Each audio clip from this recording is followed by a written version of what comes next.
Am I the a-hole for not delaying my wedding because my sister is going through a terrible divorce? My sister Rachel is separating from her husband Mark.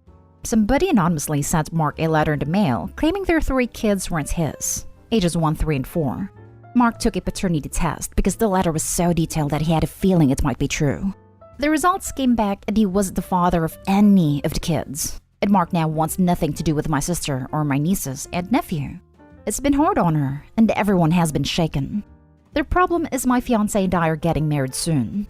Everything is set for the end of October, and everyone is excited. But Rachel. She's told me multiple times to change the wedding date, so she can heal from the trauma of her husband abandoning her and their children. I told her no, and she burst into tears claiming I wasn't being supportive and that she wasn't coming. My fiancé's family have all booked time off to come to this wedding because they live out of state, but she claims I'm choosing his family over her. Am I the a-hole? Now for the top comments. All 3 of their children aren't his? That she repeatedly cheated on her husband and is now dealing with the consequences does not mean you don't get to move along with your life's plan. How would that sound anyway? I'm postponing my wedding so my sister that basically cheated on her husband 3 times can feel supported. Not stay home. I can't believe none of the kids are his. Poor guy. Your sister is the a-hole. She's at fault for her marriage collapsing, then demands everyone else to stop their lives so she can heal from the trauma of the consequences of her actions catching up to her. Definitely the a-hole. The nerve of her to say he abandoned his wife and children. None of the children were his. He is not the father, and they're young enough, at least, to not be too affected if she puts in the work. She probably won't. Not stay home. Your sister caused much of her own trauma. She lied, and I would assume cheated on her husband, so she left her. She wasn't just abandoned. Enjoy your wedding. Probably best if she wasn't there anyways. Obi's ex-brother-in-law is the only one entitled to feel trauma. And those poor kids, especially the older ones.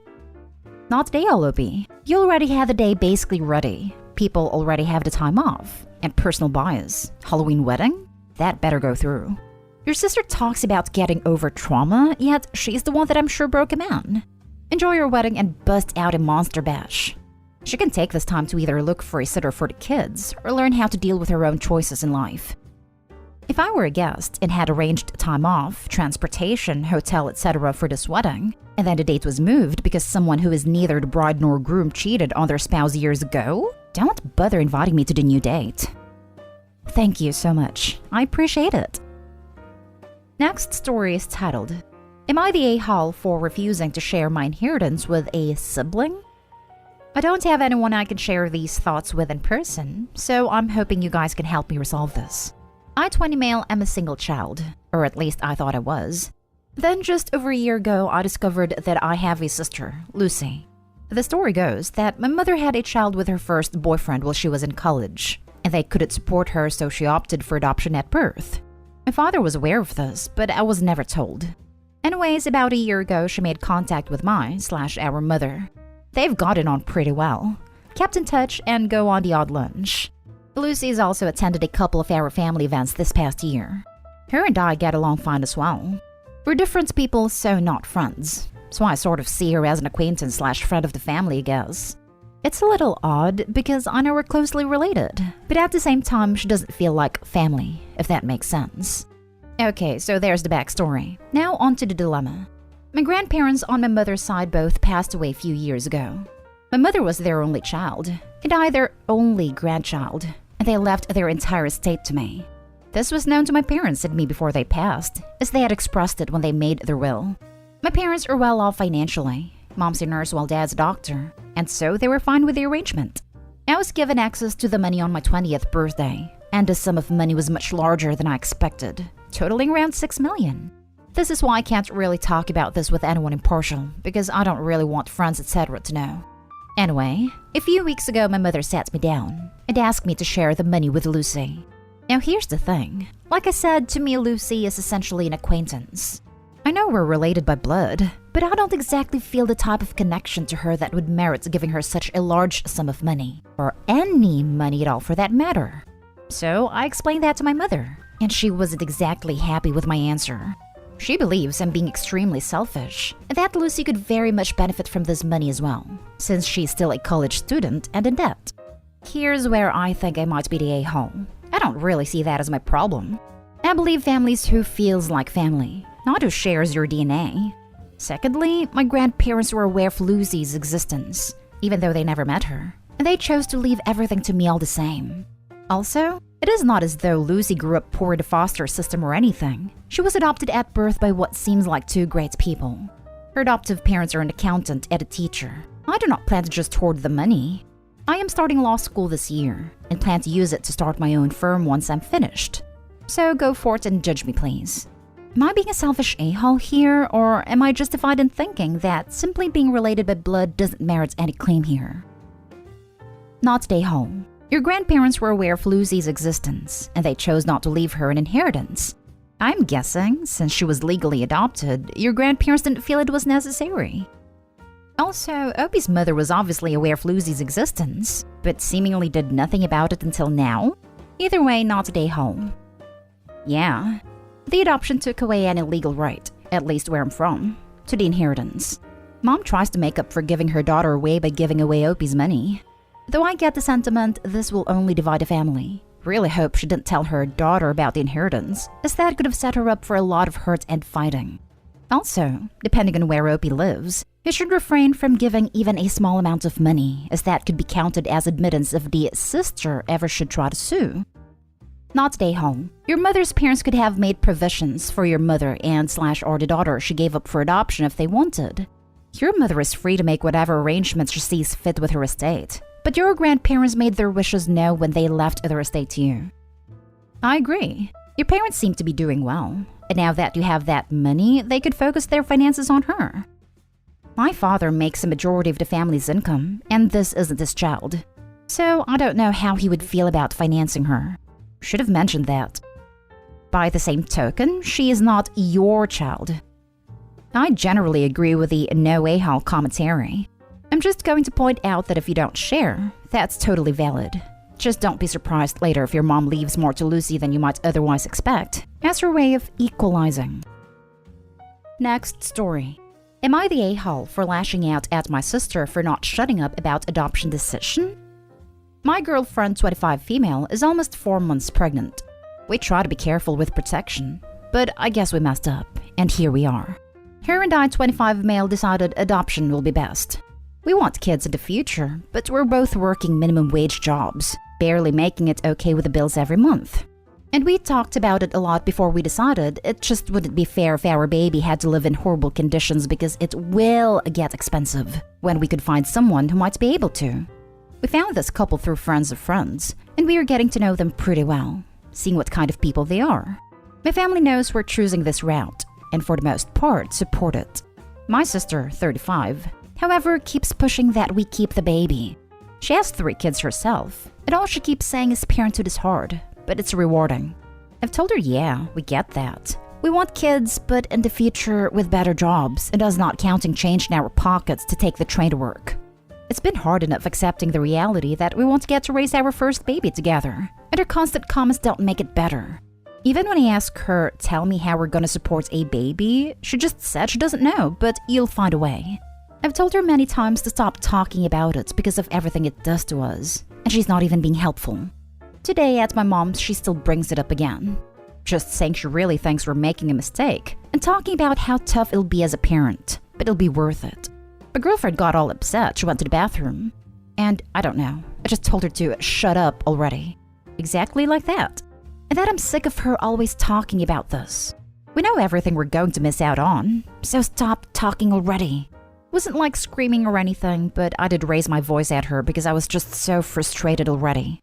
We didn't stay long, but yeah, my sister does think I was an a-hole for having that reaction. And she didn't deserve to be told shut up for simply caring about her future niece/nephew. We've never fought like this before, but I really couldn't take it anymore. She won't talk to me. Still thinks I was in the wrong. It's hard to see how, but maybe I missed something. Was I an a-hole?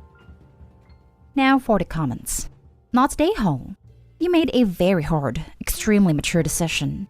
Your sister has zero say in it, and if she haven't understand it by now, I guess now she does. If she cares about the baby so much, she can adopt it herself. Good luck, Opie. Funny thing is, I suggested that if she's so adamant about us keeping the baby, but she just told me to stop being ridiculous. Yeah, sounds like she cares so much about future nephew/niece. Not a-hole. You've thought about it thoroughly and made what you feel is the best decision for yourselves and your child. Your sister needs to back off and realize it's not a decision you made lightly. If she's that adamant you keep the child, is she planning to help you out financially?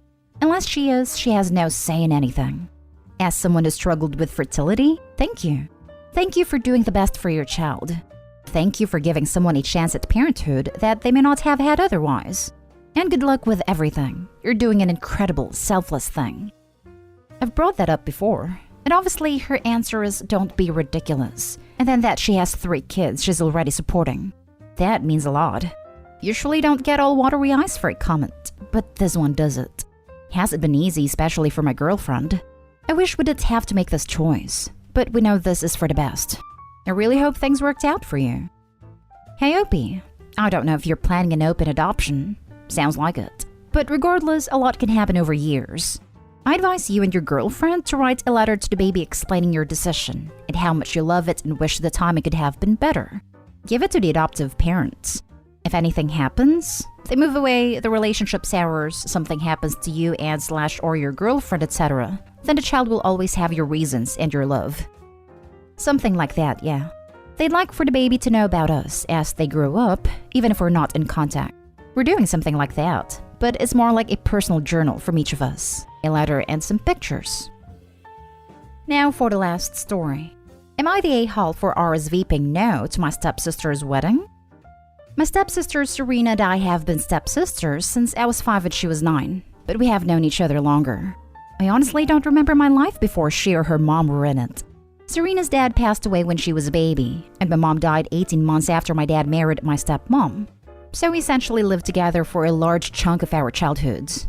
But she never did consider me family or her sister. She's older, so I get that the experience was different for her, and she remembers a life before me. I never took it too personally, though I did try to make us closer over the years, but she was never interested. People used to tell me that once we were adults, it would be easier because we'd be at the same stage in life. Serena's getting married in a little over 2 months, and I decided to RSVP no to the invite. I was always a little awkward about going, but I would have. But last month, my parents invited Serena's bridesmaids over to thank them for being part of the wedding. There, I learned that one of her friend's younger sister was also going to be a bridesmaid. This is a friend she has known since senior year of high school. The younger sister is apparently someone she considers a sister.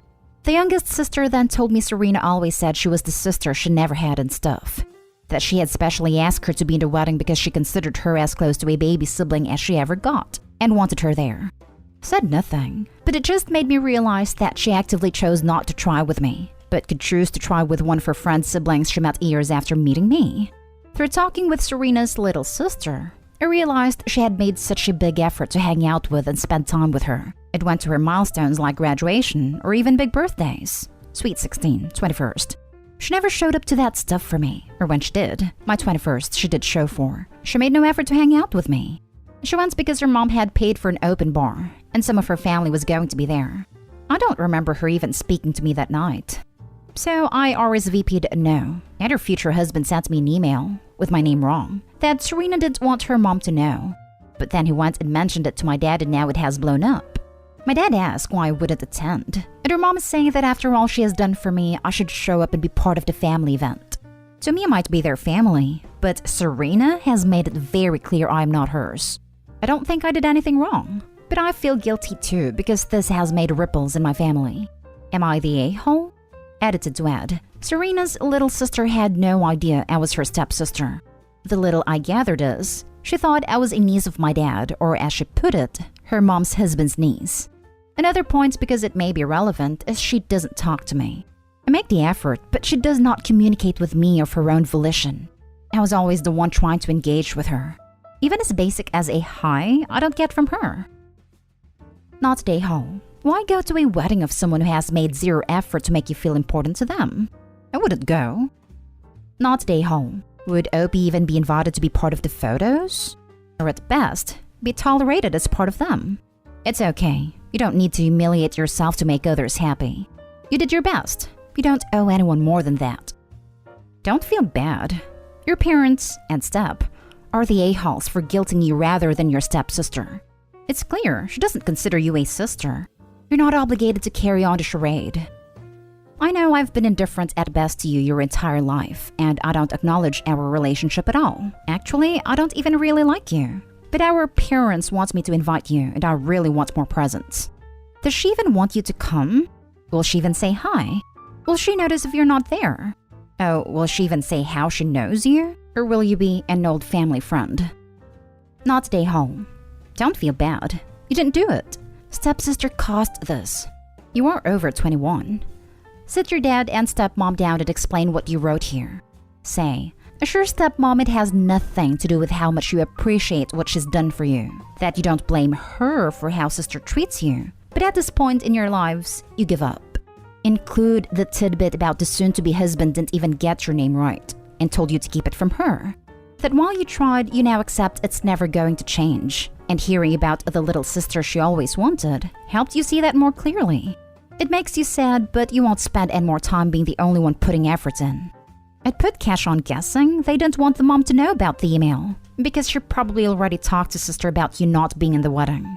Stepmom is probably freaking out because she knows her child is being an A. Can't control your reaction either. It may be being forced to admit the ugly truth about her kid and the relationship between her and your dad.